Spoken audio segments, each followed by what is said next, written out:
ہر زبان کے لوگوں کو، ہر فرقے کے لوگوں کو جوڑا ہوا ہے۔ اس کو ماننا پڑے گا ہمیں پاکستان کی سب سے بڑی طاقت اور اللہ تعالیٰ کی ایک عنایت کے طور پہ۔ میں نے اپنی کسی گفتگو میں یہ کہا کہ ایک لیڈر جس پہ عوام کی غالب اکثریت کا اعتماد ہو، اللہ تعالیٰ کی عنایت ہوا کرتا ہے۔ ایک ایسی پارٹی جو تمام ملک کو جوڑ سکے، جہاں افراتفری ہو، جہاں خون خرابہ ہو، جہاں دہشت گردی ہو، وہ ایک نعمت ہے، اس کو ختم نہیں کرنا چاہیے، اس کو بطور طاقت استعمال کرنا چاہیے۔ جو رویہ پچھلے 2-2.5 سال رہا کہ پی ٹی آئی کو ختم کر دو، الیکشن سے باہر نکال دو، رزلٹ بدل دو، لوگوں کو جیل میں ڈال دو، زد و کوب کرو، اس تمام روش کو بدلنا ہوگا ہمیں۔ ہم سمجھتے ہیں کہ ہمیں سب کو اکٹھے بیٹھ کر پاکستان کی بات کرنی ہوگی اور اپنا اپنا حصہ جو ہے وہ ڈالنا ہوگا۔ تو پی ٹی آئی کی لیڈرشپ بھی، پی ٹی آئی کے سپورٹر، پی ٹی آئی کے ورکر، سب اس حوالے سے یک زبان ہیں کہ ہم پاکستان کے لیے کھڑے ہیں، ہم پاکستان کی طاقت ہیں، ہمیں طاقت سمجھو اور ساتھ لے کر چلو۔ رائٹ، اور سلمان صاحب آپ نے درست کہا، آپ کی جماعت سے تعلق رکھنے والے ایک وہ سائزبل چنک ہمیں نظر آتا ہے ایون سوشل میڈیا پہ بھی، جو بڑے ایکٹیو ہوتے ہیں، اور آپ جبکہ D G I S P R خصوصی شکریہ ادا کر رہے ہیں سوشل میڈیا واریئرز کا اس پورے سیناریو میں۔ آپ کے خیال میں پاکستان تحریک انصاف کے نوجوانوں نے بھی بھارت کے خلاف اس مہم میں، اس کیمپین میں بھرپور ساتھ دیا ہے؟ بہت زبردست، کسی نے اس سے زیادہ ساتھ نہیں دیا۔ دیکھیں، پاکستان کی جو یوتھ ہے، جو نوجوان طبقہ ہے، وہ 90-95% ہمارے ساتھ ہے۔ یہی وہ لوگ ہیں جو سوشل میڈیا کو استعمال کرنا جانتے ہیں۔ وہ پلیٹ فارم جو شاید میں نہیں استعمال کر سکتا، وہ ٹک ٹاک ہو، وہ انسٹاگرام ہو، اس پہ یہ لوگ کام کرتے ہیں۔ ان کے ذہن تخلیقی قوت سے مالا مال ہیں۔ یہ میمز ہوں یا یہ کوئی جواب دینا ہو، فیکٹ چیکنگ کرنی ہو، سب کام ہمارے سے منسلک لوگوں نے، یا وہ لوگ جو عمران خان کو اس ملک کا لیڈر مانتے ہیں، ان لوگوں نے یہ کام کیا ہے، تو ہمیں اس کا اعتراف کرنا ہوگا۔ رائٹ، اور سلمان صاحب آخر میں ایک طرف جہاں پہ ہمیں نظر آ رہا ہے کہ ملک میں اس پورے تناظر میں ریلیز کا انعقاد کیا جا رہا ہے، لوگ اس کو سیلیبریٹ کر رہے ہیں، اپنی جیت کو سیلیبریٹ کر رہے ہیں پورے تمام پاکستانی، وہیں پر پاکستان تحریک انصاف، نیچرلی آپ نے جن مشکل حالات کا جو ذکر کیا ہے، جو آپ کی جماعت کو جن کا سامنا ہے، ان چیلنجز کا، اس حوالے سے وہ احتجاجی تحریک سے متعلق بھی آپ کیا بتانا پسند کریں گے آڈینس کو، کہ وہ مومنٹم جو ہے عنقریب ہمیں وہ بھی نظر آئے گا، کوئی تحریک کا آغاز نظر آئے گا، یا پھر آپ نے جس طرح سے کہا کہ فرنٹ سے ہی مذاکرات جو ہے اس کا سلسلہ ایک ریزیوم ہوتا ہوا دکھائی دے گا؟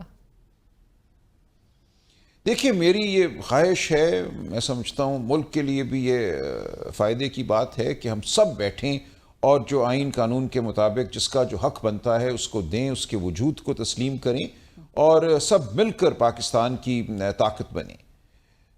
لیکن اگر ایسا نہیں ہوتا، اگر ہمیں دھتکارا جاتا ہے، یہ کہا جاتا ہے کہ تمہیں ہم ملٹری کورٹ سے سزا دیں گے، تمہیں کال کوٹریوں میں ڈالیں گے، تمہاری جماعت کو تتر بتر کر دیں گے، الیکشن تمہیں نہیں لڑنے دیں گے، الیکشن کے رزلٹ بدل دیں گے، تو پھر کیا ہوگا؟ افراتفری ہوگی، لوگ بے دل ہوں گے، لوگ غصے کا اظہار کریں گے۔ تو خدارہ معاملات کو اس جانب نہ لے کے جائیے۔ جو ایک اچھا موقع پیدا ہوا ہے، اتحاد کا، یگانگت کا، ایک یک زبان ہونے کا موقع پیدا ہوا ہے، اس کا ہمیں سب کو فائدہ اٹھانا چاہیے۔ تمام اداروں کو، تمام نقطہ نظر کے لوگوں کو اکٹھے بیٹھ کر پاکستان کے لیے سوچنا چاہیے۔ سلمان صاحب، thank you so much for joining us, بہت شکریہ آپ کے وقت کا، اور اسی کے ساتھ ہی پروگرام کی ٹیم علینا شگری کو اجازت دیجیے، اللہ حافظ۔